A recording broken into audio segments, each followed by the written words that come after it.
Ulrike Zollner. Okay, Ulrike, how would you compare men in Los Angeles in particular, or America in general, to European men?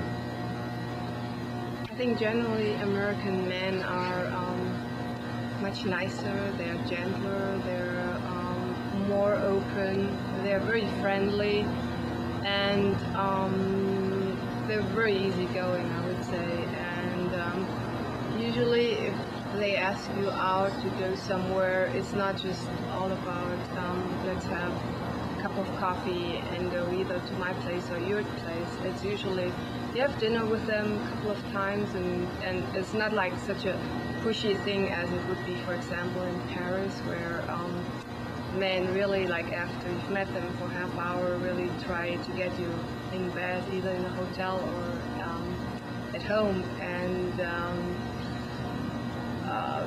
men in Germany generally are very tough. They're not as friendly as here. Once you become their best friend, of course, it changes. But in the beginning, they're the opposite of American men. They're not very open. They're not very friendly. They're more arrogant, tough-looking guys.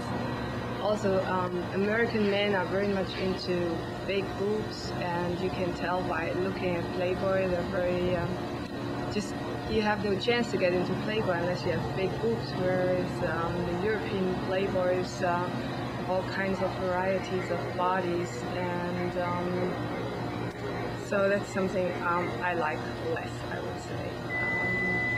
And also, I think all you can see in this country are like big boobs. There's nothing you can open a magazine and, you know, see varieties. It's not allowed in commercials, and you don't see it very often in movies.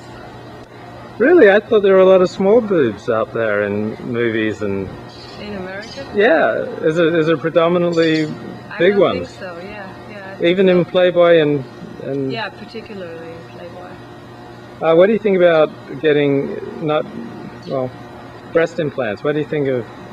Yeah, I think because of that, a lot of women get breast implants. I guess it's like every second, third woman. I don't know exactly the numbers. It's just like I've met a lot of women who had like their second implants. Like every time they have money, they get bigger breasts. So it's something surgeons in Europe wouldn't do. You can only get like one size bigger. So I've talked a lot of models out of getting breast implants because they had really beautiful bodies and they were perfectly okay, and I don't think they needed like oversized breasts.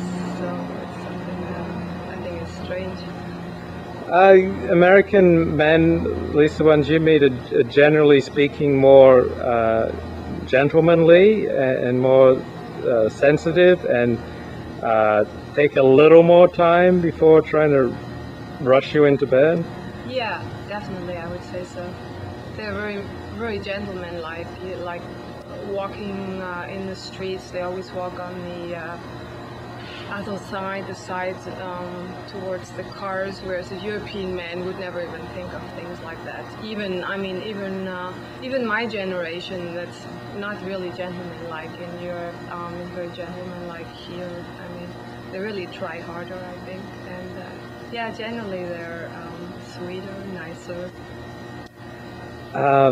What about opening doors and holding your chair and yeah, things they're very like... good about it. I mean, the ones I've met quite a few. Yeah, they're very good about that. What would a typical date? What was that like for you in Germany? You know, a typical date in Germany. I don't think I've had a typical date in Germany. I've had, you know, sort of more unusual men, and it was when I think back.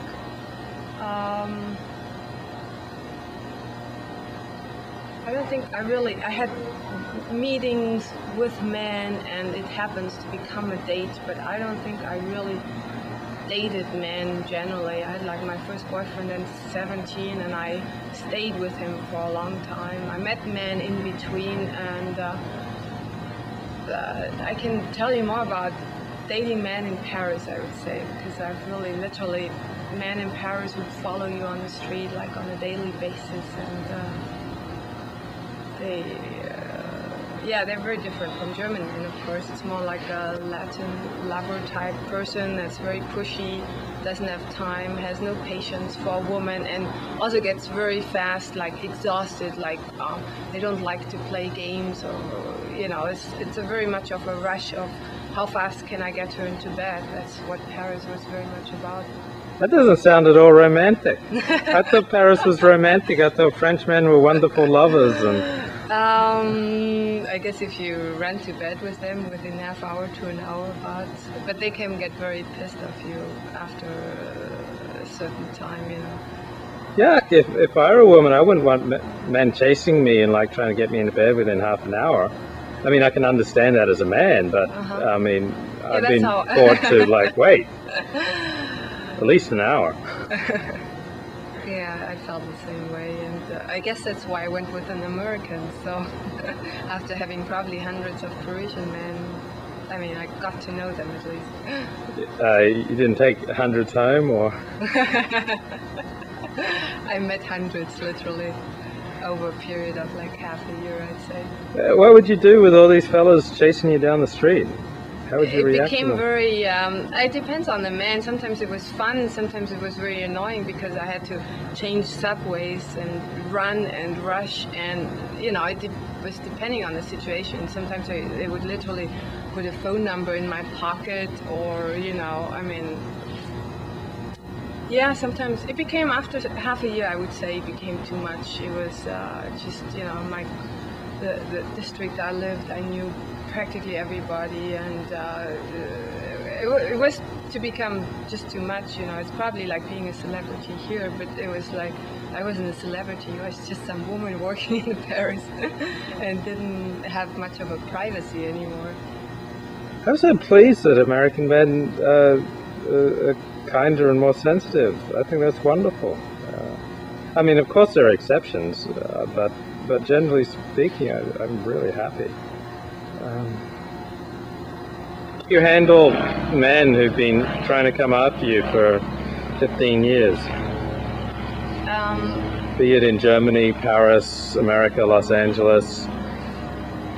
Actually, in Germany, it's like men don't really pick you up on the street. It happened a few times only, and actually once it happened when it was very funny because I told it was in a very small town where things like that usually wouldn't happen, and it was a man who immediately wanted to take me to have coffee with him, which I said it's okay. He was much older than me, and he was really friendly. I told him where to go and deliver wine or something, and he told me to wait at the street corner for like only 5 or 10 minutes, he'll be back, and had nothing else to do. And so I really did that. He took me to a coffee place, wanted to take me to Paris immediately. When I didn't want to do that, he offered me money and so on, which that was an unusual thing happening in Germany, and he was very disappointed. I wouldn't even give him my number or anything, and nor did I want to go with him to Paris. I just thought I'd go with him and have a cup of coffee. But generally, German men wouldn't chase a woman down the road. I mean, no way. Maybe it's an African man who did it also, like in Germany. But Parisians, they really go for the woman. They see a woman, they want her. So, I mean, it happened so many times in half a year that it's maybe just a Parisian phenomenon. I usually try to be, I think it's flattering in a way that, somebody really wants you, and it's, I'm always very friendly unless people are very obnoxious or get mad at me for saying no. I mean, they always would be disappointed to the men, but I mean, sometimes I would have coffee, and sometimes I think they were sort of obnoxious men, perverts, I don't know. I mean, it's like, and a few times I really liked the men, a few times I really would see them another time, and